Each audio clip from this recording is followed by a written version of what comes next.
Assalamualaikum warahmatullahi wabarakatuh. Bismillahirrahmanirrahim. Tabarakalladzi nazzala al-furqana ala 'abdihi liyakuna lil 'alamin nadhira. Allahumma shalli wa sallim ala nabiyyillah wa ala rasulillah sayyidina Muhammadin wa ala alihi washabbihi ajmain. Nama ba'du.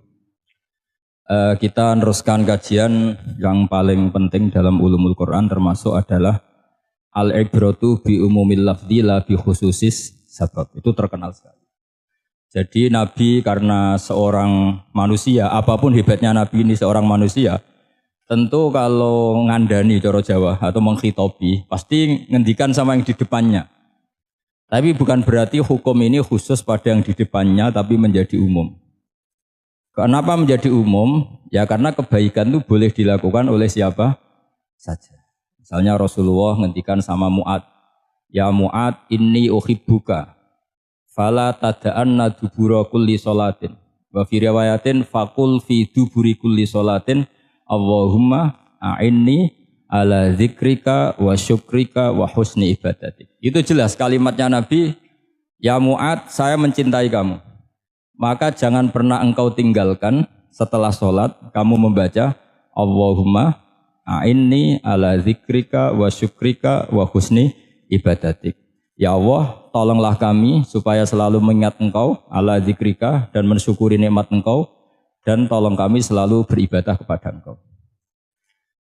Lalu kalau melihat asbabil wurud, kalau dalam ilmu hadis biasanya disebut asbabil wurud, kalau dalam ilmu Quran disebut asbabin nuzul, tentu yang didhawuhi itu ya Mu'ad.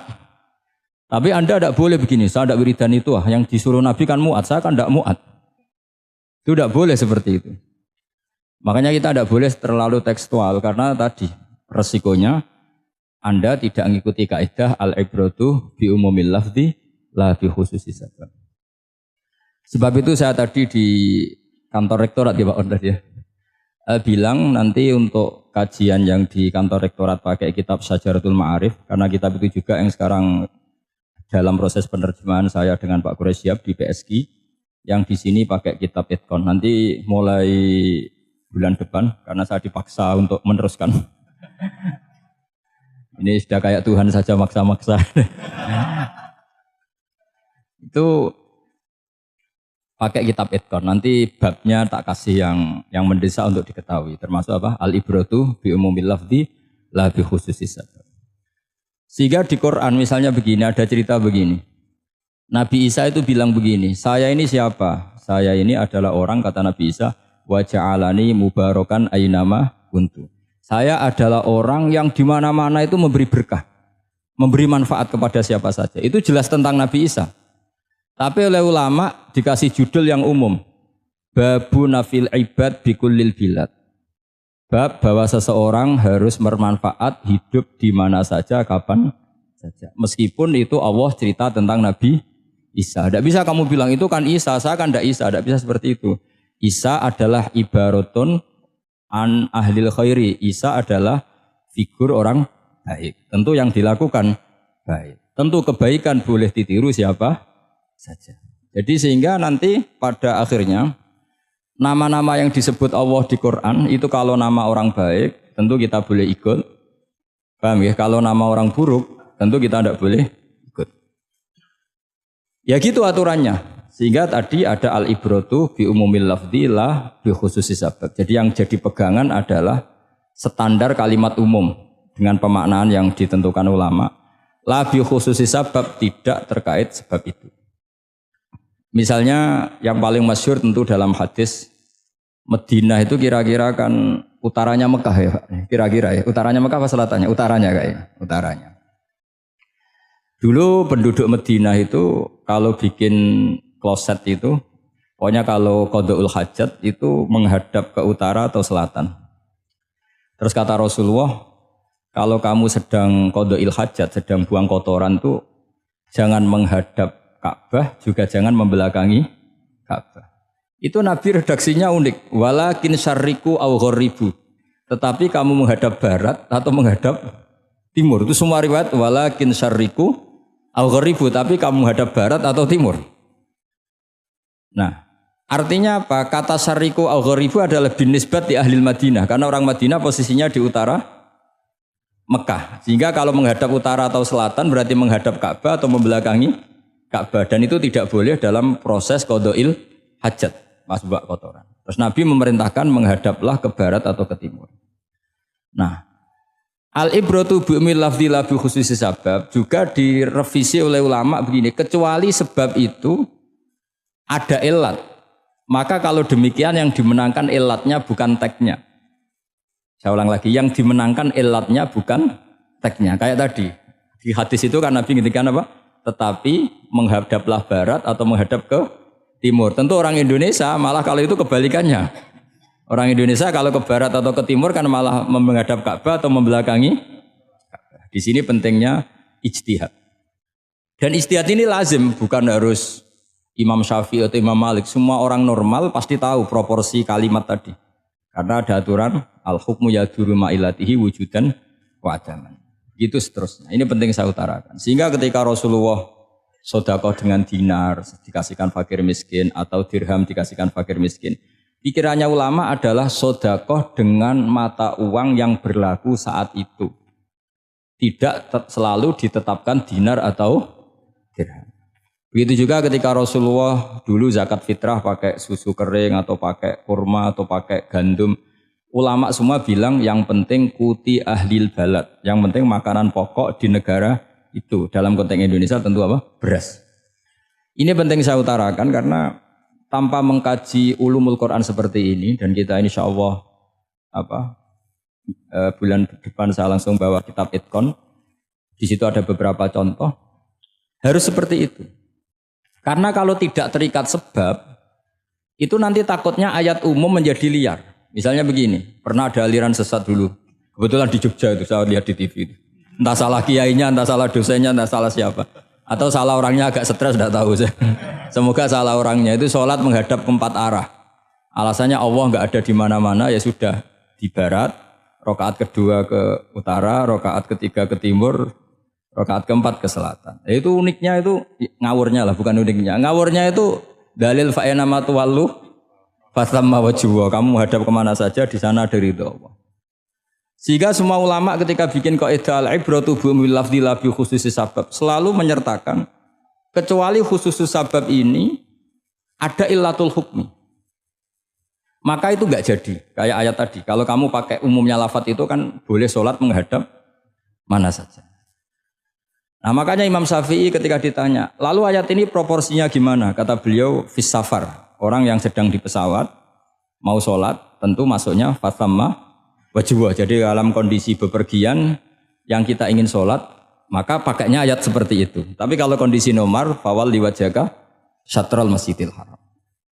Jadi makanya ini penting ngaji ulumul Quran. Kita tidak bisa hanya megang terjemah atau megang apa, kemudian kita fatwa atas nama Quran dan hadis. Sehingga dulu syaratnya memang ketat, harus hafal Quran, hafal hadis, menguasai usul fikih, menguasai macam-macam. Karena tanpa itu memang tidak bisa. Sampai Ibnu Abbas ngendikan, kamu jangan pernah fatwa pakai Quran. Fa inna lahu wujuhan katsirah, karena Quran punya sisi yang banyak. Walakin hajuhum bis sunnah. Kalau kamu adu hujjah, pakailah sunnah Rasulullah SAW. Karena di situ penjelasan Quran. Misalnya tadi Rasulullah ketika kondisi normal pasti sholat menghadap Ka'bah. Jadi kalau bepergian nanti unta, kata riwayat-riwayat, ainama tawajjahat bihi rakhilatuh, kemana saja posisi unta menghadap. Ada ulama yang berpendapat itu khusus sholat sunat. Kalau sholat fardu dalam kondisi ada punya mobil harus berhenti. Ini madzhab Syafi'i. Jika misalnya saya, Pak Harsoyo, Pak On, bawa kijang, mobilnya sendiri. Kalau sholat fardu jangan mentang-mentang pakai kendaraan terus menghadap sekenanya. Kalau mau ke Banyuwangi berarti menghadap ke timur, enggak. Itu yang boleh hanya sholat sunat. Kalau sholat fardu harus berhenti. Karena kijang ini dalam kendali Anda. Kecuali dalam surah yang kendaraannya tidak dalam kendali Anda. Misalnya kita naik pesawat. Jadi harus dibedakan. Jangan mentang-mentang Nabi sholat di unta kemana saja menghadap. Tapi konteksnya kan unta ini, cara berpikir unta ini dalam kendali Nabi.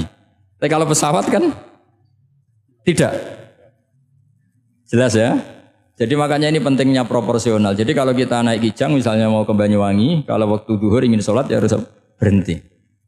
Karena yang aina matawajjahat bihi rakhilatuh, kemana saja kendaraan membawa kita itu dalam konteks sholat apa? Sunnah.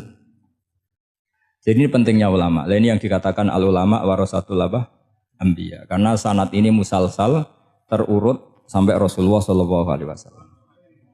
Terus ada lagi ayat umum yang akhirnya jadi judul umum. Misalnya begini. Kita tahu cerita Nabi Khidir, di antara ceritanya ada satu kampung itu pelit. Makanya orang pelit itu wajib didendami. Karena Nabi pun itu baik-baiknya orang. Kalau sama orang pelit tetap dendam. Karena buruk-buruknya orang itu orang pelit. Tahu kan alamatnya orang pelit? Qoribun minan nar, ya dekat-dekat neraka itu. Karena al-bakhil qoribun minan nar, ba'idun minal jannah. Jadi kalau sama tanya alamatnya ya dekat-dekat neraka. Singkat cerita Nabi Musa dan Nabi Khidir itu kecapean sekali masuk satu kampung. Karena saking kecapean lapar minta kampung itu menyediakan makanan. Istatama itu mereka minta makan saking laparnya, saking karena di perjalanan yang melelahkan. Istatama ahla fa'abau ayyudayyifuhuma. Tapi kampung situ kampung pelit. Sehingga semuanya tidak mau yang ngasih apa? Makan. Tapi pas mau keluar dari kampung ada tembok, ada kayak prasasti itu yang mau roboh. Yang mau apa? Roboh. Terus sama Nabi Khidir, tembok yang mau roboh ini ditata jadi baik lagi. Nabi Musa kata Nabi Musa, kok kurang pegawaian mau medit, pagri mbok urusi. Jadi makanya dendam sama orang meditnya agak sunat. Karena Nabi Musa juga marah sama Nabi Khidir. Orang kayak kampung kayak begitu pelit kok temboknya apa rusak kamu benahin gitu. Terus Nabi Khidir menjawab, wa amal jidaru fakana luhulamaini yatimaini fil madinati wa kana tahtahu kanzul lahuma wa kana abuhuma solihah. Begini loh, tembok ini adalah penyimpan harta. Penyimpan harta untuk anak yatim. Bapaknya dulu itu soleh. Artinya terus dibabkan oleh ulama. Babu ikrami sibyanil mu'minin. Bab kita memuliakan anak-anak orang soleh. Sehingga dalam adat kita menghormati Habib, menghormati Gus, menghormati anak pahlawan, menghormati orang-orang yang dulu berjuang kepada untuk Indonesia. Karena di antara yang dipertimbangkan Nabi Khidir adalah wakana abuhuma solihah. Tentu kita menghormati putra-putri yang dulu mendirikan UII, macam-macam. Ya tentu proporsional, tapi tetap saja dapat poin dulu atas nama putra pahlawan, putra orang-orang soleh. Karena Nabi Khidir ketika mempertimbangkan itu, alasannya wakana abuhuma solihah. Fa'aroda rabbuka yablugha ashuddahuma wastakhrijakan zahuma. Tentu Allah ingin kalau tembok ini roboh, kemudian kelihatan khazanahnya atau tabungannya, nanti dipakai orang-orang dolim. Kalau dipakai orang dolim, maka yang berhak tidak mendapatkan. Sama, negara ini itu dimerdekakan oleh para pahlawan supaya dikelola secara kesolehan, supaya dikelola secara orang baik. Maka orang soleh semua harus ikut kompetisi dengan tanda kutip merebut negara. Karena apa? Tapi tentu tidak perlu chaos, tidak perlu anarkis, karena tentu kemerdekaan ini dibela-belain supaya kita jadi baldatun thayyibatu wa rabbun ghafur. Sama, pertimbangannya Nabi Khidir, kalau ini kebongkar, tersibak, pasti diambil orang-orang zalim. Dan akhirnya yang yatim tadi tidak dapat. Akhirnya dibabkan lagi di bab tertentu. Bab menjaga harta supaya tidak dikuasai orang zalim. Jadi akhirnya menjadi sekian varian ilmu. Pertama, varian ilmu bab menghormati anak orang soleh. Bab supaya harta ini tidak dikuasai orang zalim dan seterusnya dan seterusnya. Nah, saya harapkan nanti dengan ulumil Quran kitab Itqan itu nanti aturan-aturan seperti itu tertanam pada Anda. Sehingga sebetulnya ulama fikih yang ngarang kitab sampai satu boto-boto itu sebetulnya ya normal-normal saja. Kalau sampean sudah mengkaji ilmu yang kayak saya kaji itu normal-normal saja. Misalnya begini, saya beri contoh ya. Orang munafik itu disifati Allah gimana? Wa idza qamu ilas sholati qamu kusala. Orang-orang munafik adalah orang ketika mau sholat itu bermalas-malasan. Terus kitab Fathul Mu'in atau Fathul Wahab atau kitab semua kitab fikih bikin judul gini. Saya masih ingat takbirnya. Wa yusannu nasyatun li sholatin. Disunatkan kalau sholat itu ketok gumrigah, ketok semangat. Fa inna Allaha ta'ala dzamma tarikihi, karena Allah mengkritik atau menyalahkan orang yang kalau sholat itu tidak nasyat, tidak gumregah, tidak semangat. Mergo seperti itu adalah fi'lul munafikin, perilakunya orang munafik. Terus ditulis wa idza qamu ilas sholati qamu kusala. Artinya di situ Allah mengkritik orang munafik. Kenapa? Karena kalau sholat malas-malesan. Anda ingin bersifat kayak orang munafik apa bersifat kayak Rasulullah? Tentu ingin seperti Rasulullah. Kalau ingin seperti Rasulullah ya wasari'u ila maghfiratim mir rabbikum. Kalau ada kebaikan harus cepat-cepat, harus disegerakan. Nah, sehingga nanti babnya ya sudah tidak tentang orang munafik. Babnya begini. Babul musara'ah ilal khairat wa tarkil kasli. Bab bergesa-gesa atau bergegas dalam kebaikan dan meninggalkan malesan. Jadi tidak lagi tentang sholat, tapi tentang kebaikan apa saja. Jadi kalau kamu punya hutang bisa nyaur jam 7, nyaur jam 9 pasti disalahkan Allah. Karena bisa saja dalam 2 jam ini kita mati. Paham ya? Begitu juga kalau kita sholat bisa awalal waktu, kenapa tidak awalal waktu? Meskipun akhir waktu ya dibolehkan. Itu ya tadi babnya ya tentang wa idza qamu orang munafik itu ya seperti itu. Akhirnya apa? Ayat ini turun tentang orang munafik tapi pemaknaannya umum. Ini disaksikan apa? Orang-orang tua kita ini ada Pak Ersoya, ada Pak On. Pemahaman ini harus dikawal dan ini tradisi ulama. Saya pastikan di pondok-pondok atau di Al-Azhar di mana saja, itqan itu dipakai disertasi doktor. Jadi kalau betul nanti kita mengkaji itu sudah dokter semua, ini dokter tafsir semua. Dadaan maksudnya. Memang itu mau tidak mau dan itu mudah sekali. Saya ulang lagi itu mudah sekali. Kenapa kata Imam Syafi'i fa innal uqula mutarratun ila qabril haqqi, karena akal itu dipaksa untuk menerima kebenaran. Ciri utama kebenaran kata Rasulullah matma'an nabi qalbuk. Jadi menerima itu pasti clear. Makanya disebut kebenaran itu ma'ruf, mudah dikenali. Sesuatu yang salah bahasa Arabnya itu mungkar, angkarohul aklu. Akal itu tidak nyaman. Makanya disebut apa? Munkar, sesuatu yang diingkari. Akal itu asing. Ya asing tuh misalnya, sepeda motor ini milik siapa? Milik Zaid. Ya sudah lah saya pakai, tidak usah pamit. Akal pasti, ini kok aneh, nggak milik orang kok nggak pamit. Akal pasti nggak terima. Makanya agama itu hanya menerima al-ma'ruf yang mudah dikenali dan menolak al-mungkar, sesuatu yang akal itu nggak terima. Jadi Imam Bukhari ketika ditanya, kenapa kamu sealim itu bisa mensarai sanad-sanad Rasulullah? Kata beliau, kalau kamu akalnya normal itu ya gampang saja. Terus ditanya, contohkan. Beliau contohnya begini. Pernah syurrahul hadis, para pensarah hadis itu habis otaknya. Gara-gara Imam Bukhari bikin judul begini. Babu sihhati tolakil akhros. Ingat-ingat ya. Babu sihhati tolakil akhros. Bab sahnya tolaknya orang bisu. Orang bisu itu orang nggak bisa ngomong tuh kalau bahasa Jogja itu. Bisu ya? Bisu. Bisu itu cerita bab sah tolaknya orang akhros. Ternyata apa? Sekian riwayat yang dipakai itu begini. Ana wa kafilul yatim kahataini fil jannah. Nabi pernah ngintikan siapa? Saya dan yang merawat anak yatim kahataini fil jannah. Wa asyara bi musabbihatihi wal wusta. Pokoknya Nabi ngintikan begini. Paham ya? Maksudnya apa? Betapa yang merawat anak yatim itu sangat dekat dengan apa? Dekat dengan Nabi di apa? Surga. Terus hadisnya berikutnya asyahru hakada pakai tangan 10, ahakada wa hakada wa hakada berarti 30. Asyahru hakada wa hakada wa hakada berarti berapa? 29. Terus berikutnya hadis Aisyah sholat lama terus ditanya orang di tengah-tengah sholat. Aisyah kenapa sholat lama? Fa asyarat nahwas sama. Kemudian Aisyah memberi isyarah nahwas sama. Ternyata saat itu gerhana apa? Matahari. Itu surahul hadis bingung semua. Ini cerita tolaknya orang bisusah kok ngelantur kemana-mana. Ternyata maksudnya Bukhari begini, maksudnya Imam Bukhari. Penjelasan yang namanya tolak itu kan sihot. Ya sihot, tahu sihot, akad lah kalau dalam bahasa Jogja mungkin.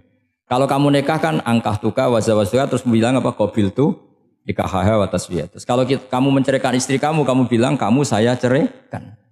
Yang dikatakan sihot itu adalah ekspresi atau implementasi dari sesuatu. Misalnya kamu ingin tolak, bilang saja tolak. Kalau kamu ingin muji orang, bilang saja begini. Pasti itu maknanya muji. Kalau ingin menyemooh, bilang begini.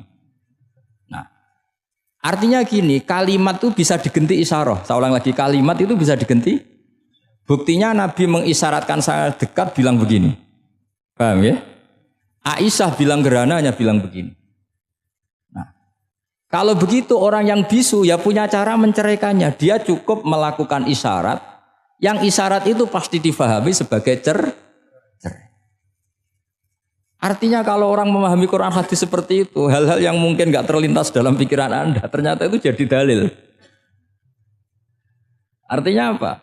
Rasulullah yang bisa ngendikan saja kadang menjelaskan sesuatu pakai isyarah. Nah, dengan demikian terus jadi rumus al-isyarah al-mufhimah bimanzilatin nutki. Isyarah yang memahamkan sama dengan ucapan. Sehingga ini pengganti ijab qabul. Itu cara-cara memahami istihad, memahami Quran dan hadis. Caranya gimana? Kita harus belajar ulumul Quran. Ya, perangkat yang dipakai seluruh dunia termasuk kitab Itqan itu. Dan kitab Sajaratul Ma'arif itu yang saya kaji dan dikaji seluruh ulama di dunia. Karena saya tidak biasa ngaji tanpa kitab yang perlu kita kaji. Saya sendiri itu bisa seperti ini ya barokahnya kitab-kitab itu. Jadi nggak terlintas tapi ya tadi. Rasulullah yang bisa ngendikan saja, sering iktifa, sering ngalap cukup dengan apa? Isyarah. Oh kalau gitu berarti al-isyarah bimanzilatin nutki. Isyarah itu sama dengan ijab dan qabul. Apalagi ini orang akhros, orang bisu yang nggak bisa ngomong. Lalu kalau tolak kayak apa, kalau nikah kayak apa. Ya, tapi Imam Bukhari itu uniknya tadi bikin judul Babu Sihati Tolakil Akhros, kemudian cerita anak wa kafilul yatim. Nah, itu kalau orang kan nggak sambung, ini sambungnya di mana? Kok malah cerita anak yatim?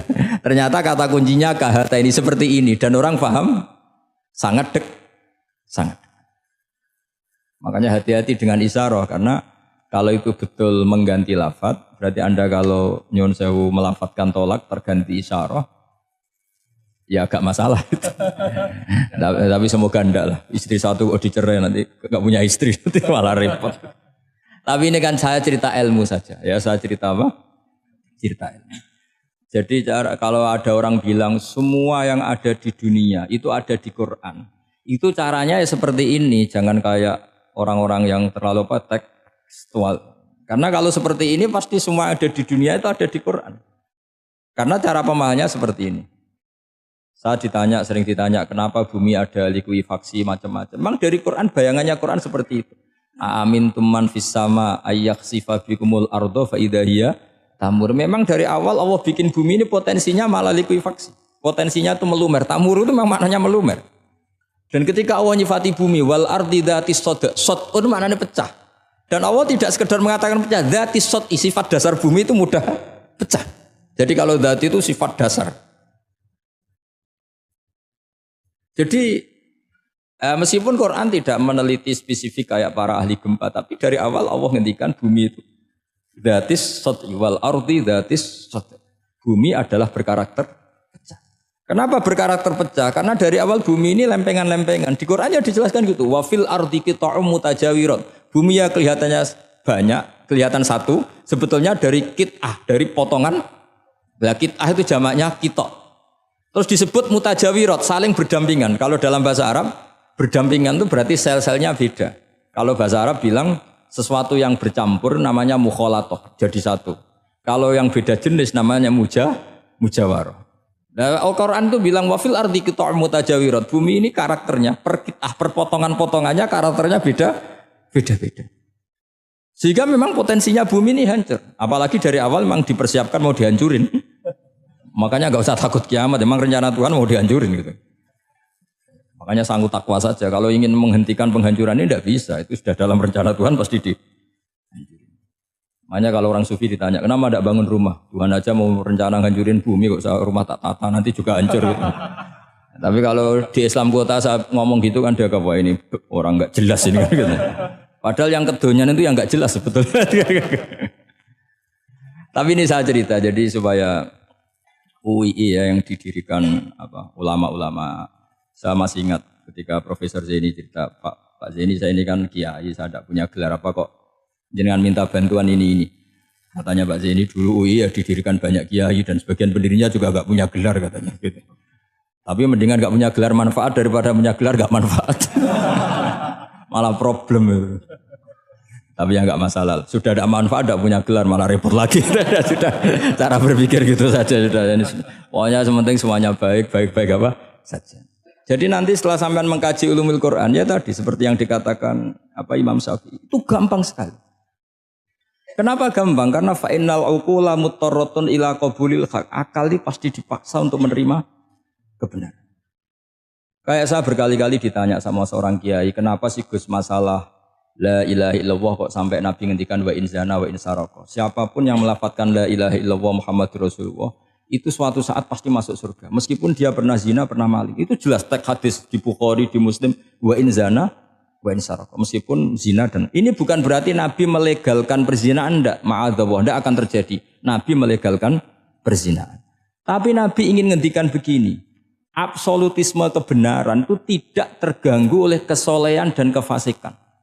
Karena kebenaran absolut siapapun akan ngomong seperti itu. Saya berkali-kali nyontohkan, Rektor Al-Azhar akan bilang 1 tambah 1, 2. Lonte ya bilang 2, koruptor ya bilang 2, KPK ya bilang 2, 01 ya bilang 2, 02 ya bilang 2. Karena absolutisme kebenaran. Dan Nabi itu ingin mengatakan bahwa Allah Tuhan ini kebenaran sejati. Sehingga siapapun yang melafadzkan sah. Jika orang yang kafir 70 tahun sekali melafadzkan syahadat sah. Tidak usah begini. Pak kafir, soleh dulu ya beberapa tahun gitu.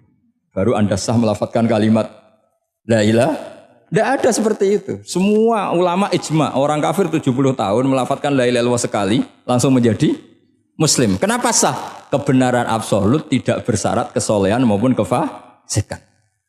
Ya kayak tadi, orang bilang 1 tambah 1 harus profesor apa anak TK boleh?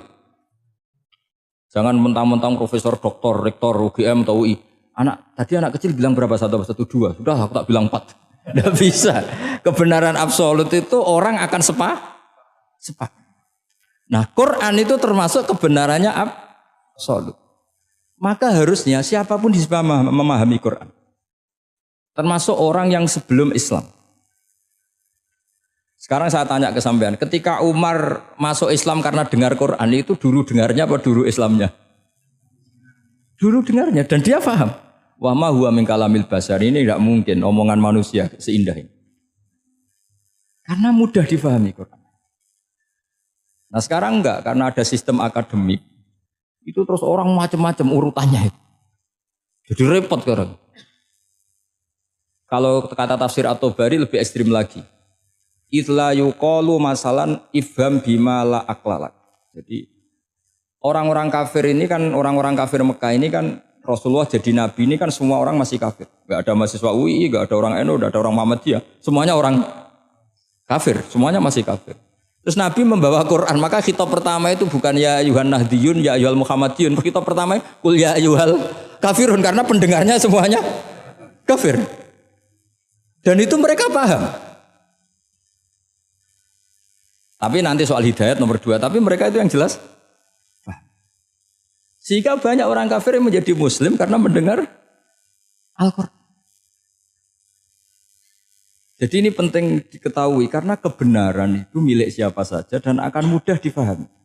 Kayak tadi, kalau 1 tambah 1, 2 itu rektor ya bilang 2, anak TK ya bilang 2, musuh kamu ya bilang 2, kamu atas nama sentimen dengan musuh pun tetap bilang. Nah di sini kadang Nabi ngendikan mangqala la ilaha illallah dakhalal jannah wa in zana wa in saraka. Proporsinya seperti itu, bukan berarti Nabi melegalkan zina, bahwa kalimat ini kalimat yang kebenarannya absolut sehingga siapapun sah mengatakan itu, meyakini itu meskipun punya masa lalu seperti itu. Jadi jangan salah makna terus Nabi melegalkan, enggak sama sekali. Jadi saya mohon ini jadikan satu ilmu. Bahwa ilmu adalah tetap apa? Sehingga ada ayat qulil ladzina kafaru iyantahu yughfar lahum ma qad salah. Katakan kepada orang-orang kafir sekali menghentikan kekafirannya yughfar lahum ma qad salah. Maka kekafiran di masa lalu dianggap hilang dan dia hanya dengan status yang sekarang yaitu seorang mukmin. Karena dia disahkan melafadzkan la ilaha illallah. Makanya pernah ada cerita, ini penting saya utarakan ke jenengan. Ada orang kumpul kebo, singkat cerita, kumpul kebo lelaki sama perempuan. Suatu saat Nabi dikasih tahu sama tetangganya, ya Rasulullah, orang yang biasa kumpul kebo itu sekarang sudah nikah. Jawabannya Nabi unik. Alhamdulillah, kira-kira gitu kalau bahasa Indonesia, qad kharaja min sifahin ila nikahin. Dia sudah keluar dari tradisi zina, sekarang dia sudah dengan kehormatan nikah. Maksudnya gini, kalau malam Senin dia belum nikah, kumpulnya kan masih kumpul kebo. bertahun-tahun gitu. Paginya dia nikah, malamnya sudah kumpul sunnah karena sudah nikah. Jadi tak sama seperti tadi. Kalau dia belum melafalkan kalimat tauhid, ya statusnya dia kafir. Sekali melakukan kalimat tauhid, ya statusnya dia muslim atau mukmin. Sama. Ketika hubungan intim tanpa nikah namanya sifah perzinaan. Sekali nikah ya namanya sunnah. Jadi semudah itu. Dan Nabi tidak tanya macam-macam. Mau ngendikan qad kharaja min sifahin ila nikahin. Sudah keluar dari tradisi sifah menuju nikah. Pertanyaannya gini, kenapa enggak disyaratkan ini itu untuk nikahnya? Misalnya macam-macam. Ya sebetulnya syarat itu pasti ada, cuma begini loh. Orang yang ingin menghentikan keburukannya harus kamu katakan sah sekarang juga. Karena kita mengesahkan penghentian keburukan. Jangan lalu orang yang mau tobat malah dipersulit. Jadi misalnya la ilaha illallah, kamu belajar makhraj dulu, bila bilangnya la benar. Belajar bahasa Arab dulu. Ya kacau. Apalagi saya persiapkan seremonialnya dulu, nanti di masjid di syuting supaya satu Indonesia tahu yang Islamkan saya itu kiainya yang engkek, itu malah repot lagi. Ini penting saya utarakan supaya clear ya. Jadi saya ulang lagi, al-ibratu bi umumil lafzi la bi khusus sabab. Allah ya enggak apa-apa cerita Nabi Musa, cerita Nabi Isa, cerita misalnya begini, bolehkah orang soleh itu jadi raja? Jawabannya harus bilang boleh. Karena Allah pernah menfigurkan tokoh soleh yang bernama Sulaiman dan Daud. Dan beliau adalah raja. Ketika Imam Syafi'i ditanya, bolehkah orang Islam tidak kawin? Ya asal dia ada zina ya boleh. Karena Allah menyebut hamba yang soleh dan sebagian mereka tidak nikah. Yaitu Nabi Yahya dan Nabi Isa. Itu wasayyida wa hasura wa nabiyya minas sholihin. Jadi cara berpikir Imam Syafi'i gampang. Bagaimana hukumnya orang Islam yang enggak nikah padahal dia tapi asal enggak zina loh ya. Ya jawabannya ya boleh karena Allah mensifati Nabi Yahya dan Isa dengan status hasur, tidak apa? Nikah. Bolehkah seorang soleh jadi raja? Ya boleh. Daud dan Sulaiman itu seorang soleh dan jadi raja. Bolehkah orang soleh itu fakir? Wah sudah banyak, enggak usah dibolehkan sudah banyak. Jadi gampang sekali Quran di depan ahlinya itu. Jadi kalau Imam Syafi'i ditanya, fa inna wa ta'ala dzakara abdan sholihan wa qala wa sayyida wa hasura wa nabiyyam minas sholihin. Ternyata ini orang yang ditanya, apakah boleh orang soleh itu jadi politikus, jadi pejabat? Ya boleh saja. Faqad ataina ala Ibrahim alkitab wal hikmata wa atainahum mulkan azim. Jadi ini yang boleh bukan sekedar Ibrahim. Padahal di ayat itu tentang ala Ibrahim. Cara berpikir ya tadi, ternyata kesalehan tidak mengganggu jabatan. Ya tentu ya maksudnya untuk kesalehan juga. Jika agama ini gampang. Makanya kalau ada yang tanya bagaimana perempuan punya aktivitas. Ya jawabannya asal kebenaran ya boleh. Allah cerita Bilqis dan itu raja perempuan. Di hadis banyak kecakapan Aisyah memimpin. Macam-macam. Jadi gampang saja. Nah kenapa sekarang banyak orang berdebat tentang Quran dan nyuwun sewu sampai pada level gontok-gontokan ekstrim. Karena mereka gak mau belajar ulumul Quran. Kegiatannya debat, tukaran. Yang bingung kita, yang waras ngalah lah kira-kira gitu. Ini nggak pernah ngaji Quran, gegernya. Ya kacau.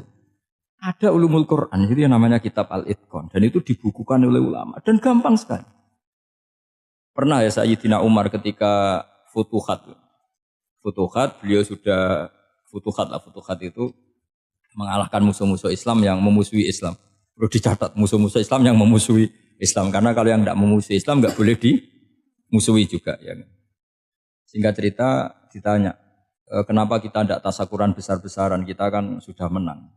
Padahal disambut sedemikian rupa. Jawabnya Umar apa? Inna wa ta'ala qad ayyara qauman faqala adhabtum thayyibatikum fi hayatikumud dunya wastamta'tum biha. Allah itu mengkritik kelompok kaum yang dalam hidupnya itu foya-foya. Maka saya akan mengurangi poya-poya itu supaya saya menyisakan jatah poya-poya saya sampai di surga. Nanti orang kafir ketika dimasukkan neraka di antara taubehnya Allah. Taubeh itu ya semacam kayak disalahkan gitu. Adhabtum thayyibatikum fi hayatikumud dunya. Jatah-jatah kenikmatan kamu, salah kamu habiskan di dunia. Sehingga kita harus pernah pas enak-enak tidur, tahajud, wiling-wilingan, ngurangi jatah. Sayyidah Aisyah itu cantik sekali, tapi sudah turu mujur di depan Nabi tetap sholat. Kalau sampai istrinya tidak cantik saja nggak pernah tahajud. Itu masalah besar. Itu Aisyah itu kenangannya Aisyah. Saya ini kurang cantiknya. Sampai Nabi kalau sholat digoda tidur di depannya. Masyhur. Wa ana mu'taridotun. Saya tidur malang di depan Nabi. Nabi kalau berdiri sikilnya aku tak dojorno. Kalau Nabi mau sujud tak ingkert. Nabi terus saja tahajud. Dan saya yakin itu sunnah tidak ada yang niru itu. Aisyah loh, bukan yang Saudah, Aisyah. Di semua riwayat itu, kalau Saudah kan mungkin, wah pantesan Saudah kan gitu. Ini, terus ada cerita lagi, betapa Rasulullah memang Nabi betul. Aisyah itu istrinya paling cantik. Kan yang nyanyi cantik itu hanya Aisyah, Zainab sama Sofia. Kira-kira rivalnya itu. Yang rivalnya itu, kira-kira. Yang sebagian ya cantik tapi enggak sekelas ini. Rasulullah itu malam-malam keluar. Terus pikiran Aisyah, pasti ke sebagian rival saya. Doroh itu maru kalau coba. Dibuntuti sama Aisyah. Nabi nggak tahu kalau dibuntuti Aisyah. Ini hadis riwayat doa masuk kuburan. Maka, jadi hadis itu ya unik. Kalau nggak di tangan ulama itu jadi kacau. Babu doa li ahlil kubur. Bab mendoakan ahli kubur itu babnya itu tentang cemburu. Walhasil karena Nabi keluar, wah ini mesti nggak bener ini. Paling ke Sofia atau ke ya pokoknya Zainab, pokoknya yang cantik-cantik. Ditututi sama siapa Aisyah. Nabi nggak tahu kalau itu. Ternyata Nabi itu kebagi terus assalamualaikum daraqaumil mukminin wa inna insyaallah bikum lahikun. Jadi barokahnya cemburu, hadis itu ada rawinya. Oh, ternyata ke kuburan toh. Itu sampai pulang jadi hadis itu diriwayatkan Aisyah. Ghirtu itu cemburu, saya ini cemburu sama Nabi malam-malam keluar tak tututi jubli moro kuburan. Lah sahabatnya tanya muridnya Aisyah, lalu baca apa? Assalamualaikum daraqaumil mukminin wa inna insyaallah bikum lahikun. Kalau sampean kan enggak dibuntuti tok bar tenan. Mesti barbaran. Jadi ini penting saya utarakan. Jadi coba ulumul Quran dikaji secara baik. Insya Allah nanti maknani Quran itu mudah. Karena memang sesuatu itu harus ada ilmu. Ya sesuatu itu harus ada. Banyak ulama itu nangis karena mudah memahami rahmat Allah. Abu Yazid Al-Bustami itu jadi wali bukan karena banyak wiridannya, enggak. Dia setiap makan itu memuji begini, ya Allah, engkau itu enggak butuh saya, tapi kenapa ngasih makan saya? Kalau majikan ngasih makan karyawannya kan supaya mau kerja. Semua kebaikan manusia itu pasti ada imbalannya. Tapi engkau itu enggak butuh apa-apa, kenapa ngasih nikmat kepada manusia padahal engkau tidak butuh? Itu kan aneh betul. Kalau apapun ikhlasnya orang, kalau ngasih itu kan ada maunya. Meskipun sudah bilang ikhlas. Oh sudah, tapi kalau Allah itu tidak butuh. Misalnya ada orang nyumbang masjid ikhlas, tetap di hatinya, benak Jumatan Par, Quran yang dindi, tetap ada kepentingannya. Tapi kalau Allah enggak. Sehingga cara mensifati Allah itu luar biasa. Makanya orang jadi wali itu diantara kata Rasulullah, Inna woha la yardo anil abdi idha akalal aklah fayahmaduhu alaiha au yashrba syarbah fayahmaduhu alaiha. Allah itu sangat ridho. Orang jadi wali itu kan diridani Allah. Allah itu sangat ridho kalau seseorang makan kemudian dia muji Allah. Coba apa hebatnya Donald Trump kalau gak makan ya lemes mati. Apa hebatnya presiden seluruh dunia kalau gak makan ya lemes mati. Orang yang katanya paling top di dunia itu nak gak makan kangkung nyatanya ya lemes. Hebatnya di mana coba? Yang kita puji-puji hebat, ternyata kalau nggak makan itu lemes. Pak Rektor nggak makan lemes, apalagi Pak Onel nggak makan lemes. Hebatnya apa coba? Nah, terus kelihatan wa khuliqal insanu dhaifa. Makanya ketika Allah mengingatkan orang yang menyembah Isa, Allah hanya menghentikan gini, karena yakulani to'am. Isa dan ibunya itu makan. Maksudnya kalau nggak makan itu ya lemes. Kamu kebayang nggak punya Tuhan terus Pak Tuhan jangan lemes, monggo darian ya. Kayak apa malunya kita punya Tuhan kalau nggak makan apa? Lemes. Terus nanti cerita, alhamdulillah tadi Tuhan mampir sini. Tadi lemes lah tak kasih makan, bergas lagi. Kan? Makanya uang kritiknya mesti sederhana. Karena ya kula to'am. Kok kamu Tuhan kan gimana? Ini kalau nggak makan itu. Tapi kita sering keliru mengatakan Presiden Amerika itu super power hebat. Hebatnya di mana seorang manusia? Kalau nggak makan ya. Ini makanya Allah ngendikan wa khuliqal insanu dhaif. Jika banyak para wali itu dekat Allah ketika makan. Bukan apa-apa karena tadi makannya itu enggak kayak sampai ana makan banyak lahap segelegean udah gitu. Itu enggak setiap makan ya Allah betapa lemahnya saya. Yang katanya rektor, yang katanya profesor, katanya orang alim kiai, Katanya pengurus NU, pengurus Muhammadiyah, ternyata kalau tidak makan lemes. Kerennya di mana lemes? Sehingga terus tawadu, terus macam-macam. Jadi ini penting. Jadi Allah mengingatkan manusia itu dengan makan tadi. Makanya Nabi Rasulullah ngendikan Allah itu sangat ridho seseorang yang setiap makan muji Allah. Tapi sekarang orang makan itu banyak yang enggak menjiwai. Karena ada aturannya sebetulnya, ngunyahnya sampai sekian kali. Ya, tapi sekarang kan sudah ada seperti itu. Makanya sekarang wali sudah enggak banyak. Pendaftarnya juga sudah ada banyak. Apalagi orang-orang intelek itu sudah agak tertarik daftar wali. Memangnya kalau sudah jadi wali dapat uang, malah repot lagi kalau seperti itu. Tapi ini saya cerita orisinilnya ilmu Quran. Ketika Allah mengkritik Isa itu hanya, ketika dituhankan maksudnya, itu hanya dengan kalimat kana yakulan itu Isa dan ibunya sama-sama makan.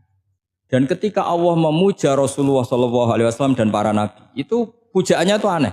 Wa ma arsalna qablaka minal mursalin illa innahum la yakuluna ta'ama wa yamshuna fil aswaq. Saya tidak pernah menugaskan para rasul kecuali mereka itu ya makan dan jalan-jalan di pasar. Saya sampai sekarang hampir tiap minggu itu jalan-jalan ke pasar sama anak. Meskipun saya di Rembang Kecelok kayak gede itu tetap biasa jalan-jalan ke pasar. Karena apa? Kata Rasulullah Muhammad, Isa itu sampai dituhankan itu gara-gara jarang makan. Terus orang memitoskan macam-macam. Rasulullah itu kalau makan itu di depan umum, sering di luar rumah. Supaya kelihatan kalau beliau itu manusia. Jadi makannya Nabi adalah nafyun li uluhiyati. Perlu dicatat Nabi Muhammad jadi Nabi setelah dengan tanda kutip tragedi Isa dituhankan. Karena Rasulullah jadi Nabi setelah tragedi Isa dituhankan, maka sisi manusianya itu diperlihatkan. Sampai kalau makan tuh di depan umum. Tapi enggak marung di KFC, enggak ada riwayatnya itu. Di depan umum. Nah, karena kepentingannya itu sehingga makannya Nabi ini ibadah yang luar biasa karena menunjukkan sisi kemanusiaan yang akan aman, tidak akan dituhankan. Paham ya? Sama. Seperti kita misalnya kiai atau pejabat. Makan saja gak apa-apa. Tunjukkan kalau kita manusia. Kalau gak makan lemes. Dan kalau itu terus dalam hati kita, insya Allah kita orang yang mengimani wa khuliqal insanu dha'ifa. Betapa manusia itu lemah. Nah, tapi kita sekarang enggak. Kalau kita jadi rektor enggak bisa mengendalikan satu kampus, jadi kiai bisa mengendalikan umat. Pikirannya itu kayak Fir'aun. Dan di antara kesalahan Fir'aun adalah faqala ana rabbukumul a'la, bahwa saya bisa mengendalikan kalian semua. Maka dalam ilmu tasawuf yang pertama harus dihilangkan adalah sifat anani, bahwa karena saya. Tapi kalau orang mau jadi wali atau orang dekat Allah, kenapa saya sering menyebut kata wali? Sebenarnya khazanah wali itu ada di Quran. Ala inna awliya Allahi la khaufun alaihim wa lahum yahzanun. Cuma orang kota senangnya bakas intelektual. Wong desa senangnya bakas wali. Akhirnya banyak orang yang enggak wali modus pura-pura wali terus nipu orang. Jadi sama-sama ada korban. Yang intelektual juga sama. Seakan-akan lebih intelek dibanding wali ini, makanya saya supaya bahasa intelektual ya ada di Quran, maksudnya terjemahannya ada, bahasa wali juga apa. Dan kadang orang jadi wali itu melakukan hal-hal yang kecil. Itu merasa doif saat apa? Makan. Merasa doif saat makan. Karena tadi, paling mudah menafikan ketuhanan seseorang adalah nyatanya kalau nggak makan lemes. Paling mudah mendoifkan manusia yang katanya presiden superpower pun kalau nggak makan. Apa artinya kehebatan manusia yang sehatnya bergantung nasi satu mangkok? Kerennya di mana coba? Presiden kondang bisa pengaruh seluruh dunia. Jajal gak mangan sedino. Lemes. Berarti hadar rojul lelaki ini bergantung satu mangkok nasi. Hebatnya di mana coba? Makanya ada seorang raja angkuh datang ke seorang ulama. Saya raja bisa mengendalikan dunia. Kata ulama, tanya gini. Andaikan kamu tidak bisa minum, kemudian harus bisa minum kalau orang menukarkan kerajaan kamu. Kamu boleh minum, asal kamu tidak jadi raja. Apa kamu kasihkan kerajaan kamu ketika kamu harus minum dengan cara seperti itu? Misalnya di tengah belantara, kalau di Arab kan sering ada apa? Sahara itu ada padang pasir. Terus kata raja itu, ya saya milih minum. Kalau saya tidak minum mati, mendingan tidak punya kerajaan. La tafrah bimulkin la yusawi kak samain. Kamu jangan bangga dengan kerajaan yang nilainya tidak ada dengan segelas. Baru dia sadar ternyata Jadi kamu jangan bangga dengan satu kerajaan yang bahkan akan kamu tukarkan dengan segelas. Artinya pertanyaannya gini, kerajaan yang kamu bisa mimpin ini ditopang air apa ditopang keangkuhan Anda? Sebenarnya ditopang air. Karena sekali Anda tidak minum tidak bisa jadi raja, terus lemes, diobatno. Sama presiden juga gitu. Kalau nggak makan nggak minum, terus sakit, stroke, nggak bisa jadi presiden. Artinya ternyata betapa